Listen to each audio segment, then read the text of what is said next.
This is Terrible Tim Witherspoon, former 2-time heavyweight champion of the world.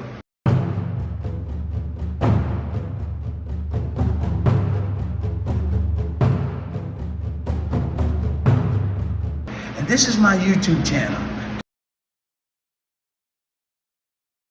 All right, so here we are with the heavyweight champion of the world at where the Rocky statue is. We're on the other side, and Tim is going to answer questions from Sure Dog. The 2-time heavyweight champion. That's right, of the world. 2, not just 1. That's definitely true. All right, so the first question is from, did you come up with your defensive system, or was it designed by a trainer, taught to you, or likely a mix?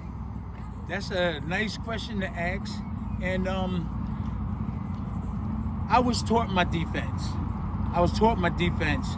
And I don't think there's too many people or boxers out there that can create their own defense, unless you're a boxer like Floyd Mayweather, who I think moves out of, I'm not saying fear, but moving, he natural movement and not getting hit. That's Floyd Mayweather. But this blueprint where you teach somebody where they just put their hands here, hands there, or like this, you can teach that. And that's not fair, that's being taught something. There's no way I could probably, now it'll take time, but you can probably figure out something. Once somebody teach you defense, you can add something on, and if it works, keep doing it. I wouldn't stop anyone from doing a defense that's working, even if they created it themselves. That's stupid. What, do what I told you to do, and that one because you made it? I'm saying the boxer made it and it's working. No, let them keep doing it. So my trainer Slim Robinson taught me defense, and and at one time, me and Artie McLeod, who was Bernard Hopkins' uncle, God bless him, he passed away. He was a hell of a boxer, Artie Moose McLeod. And we would sit in Don King's camp trying to find out different ways to block punches. And you can develop something. You can develop something, but if it don't work, stop doing it. If it does work, keep doing it. I would never stop a boxer from doing something that's positive and that's working. Yep. So think out of the box. Never stay in the patterns. Like, be creative. But once you learn the basics, you can add on. Yep. And if it's not working, try to switch it around. But if it is working, stay with it. It's a little Bruce Lee there. Like I when like you that. learn, just like when you learn to score A, B, C, D. Yeah. You know, you do it that way. But if there's something different in the plan, yep, you can try to add it on or whatever. Yep. Use what is useful and disregard what is That's useless. Right. Yep. That's right. That's an old adage. All right. Next one is by Rob G. Do you think you should have gotten the decision in the Larry Holmes fight? How would you score your fight with Larry Holmes? Well, let me tell you, Rob, before I went into the fight, I knew that if I didn't knock him out, that they were going to give him the fight. Who is this young kid coming from nowhere and you know, going to dethrone the then great Larry Holmes? So when I went into the fight, I just wanted to beat him up, and because we had some little trouble before the fight, but I just wanted to work him over and beat him up and do the best I can, so everybody in my neighborhood and everybody in my family would be proud of me. So you know, as far as a decision or you know, or losing, whatever, that wasn't in my mind. I just went in there to try to break his face, but he got the decision. But I felt that I did win. So the next one is from Aries. What was your favorite knockout that you did? Well, Anders Eklund was a tall guy from Sweden, and when the bell rung, I thought he was weak, but when the bell rung and we got in close together, he moved me out the way like it was nothing. He was tall and like slender and had little muscles. I got nervous when he just moved me out of the way like it was nothing, and I was like, whoa. You know, he's from Sweden, he's been training hard and everything. So I said, man, I gotta get this guy out of here. And I did. I hit him on top of the chin and he went down. But when he moved me out the way, I said, this guy is strong.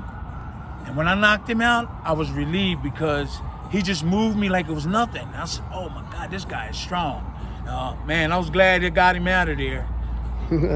All right, great. Yeah, and that knockout shot we have on all our videos, Yeah. man. He passed away. He passed away about a couple years after that. I don't Yeah. know what it was. They told me he's Yeah. a real nice guy Yeah, too. what a shame. Yeah. So this is from Jeff 7B9.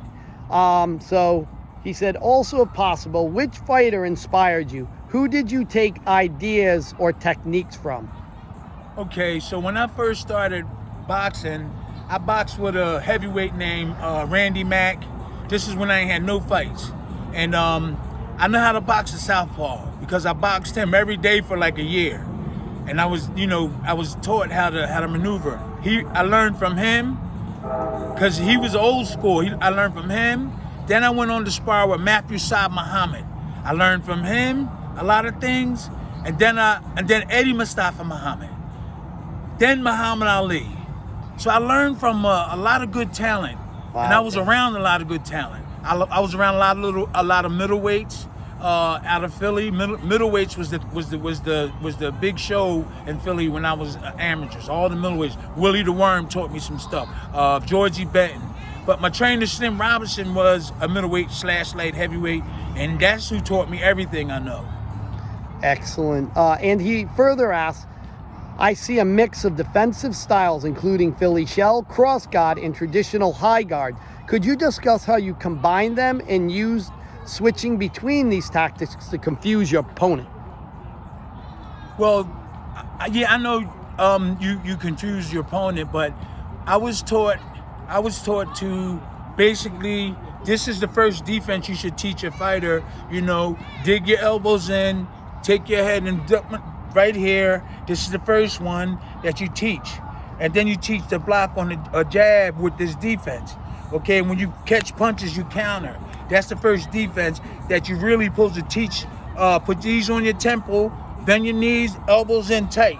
There's another defense. It's like this.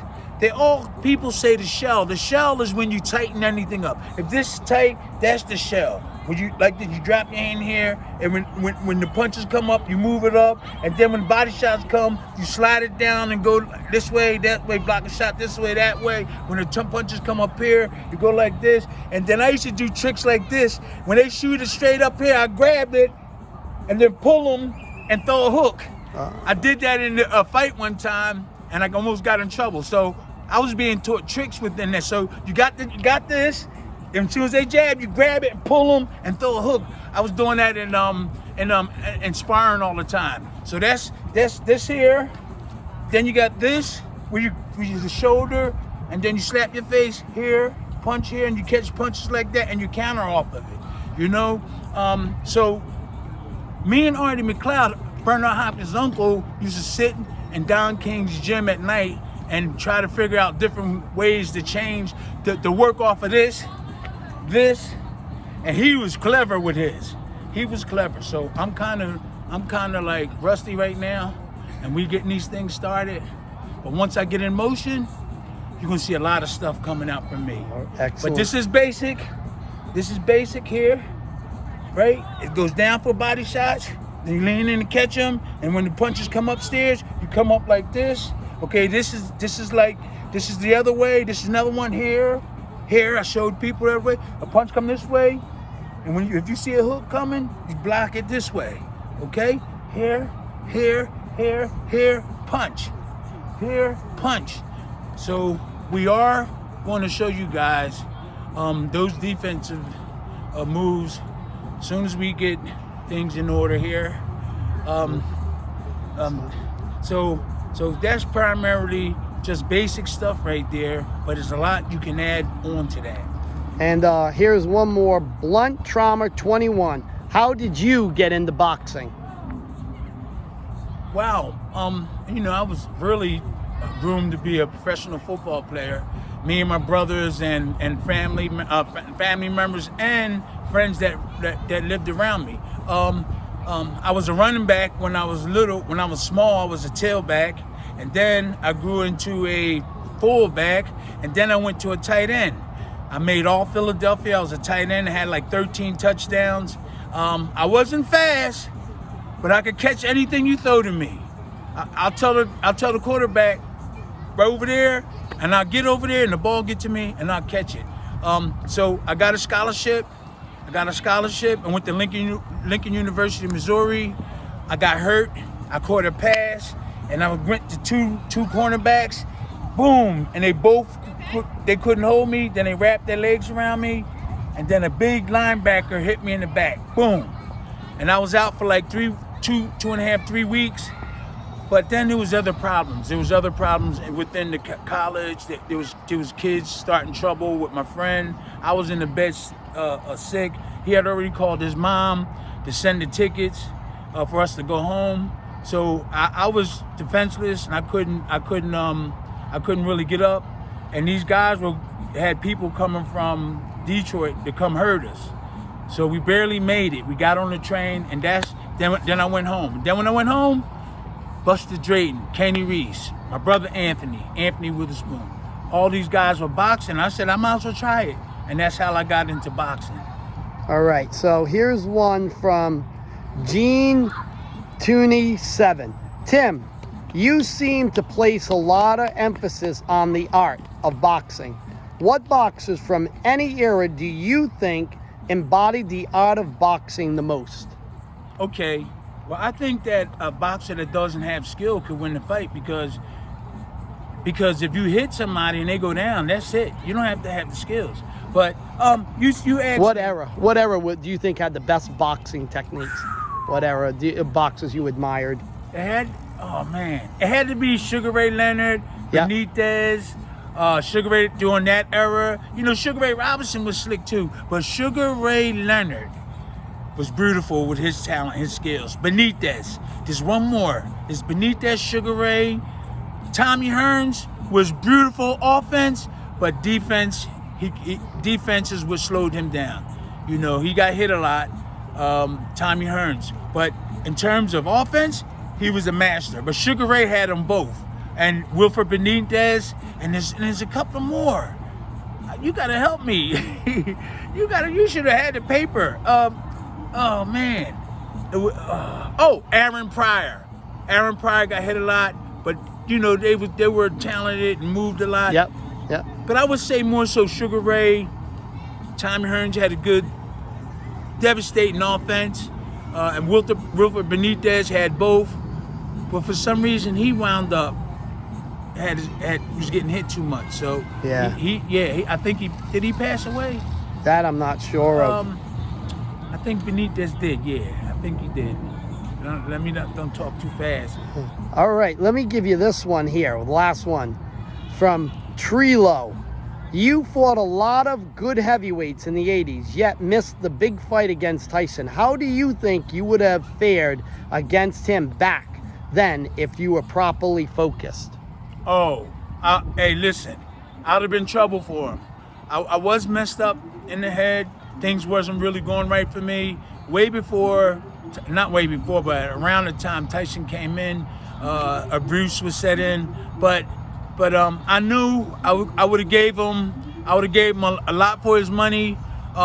Like I was always thinking about when he fought Quick Tillis and other guys. He went 10 rounds with some of the guys, and like Quick Tillis, I knocked him out in the first, but he went 10 with Tyson. So when I realized stuff like that, and there was another boxer went 10 rounds, and I used to spar with him.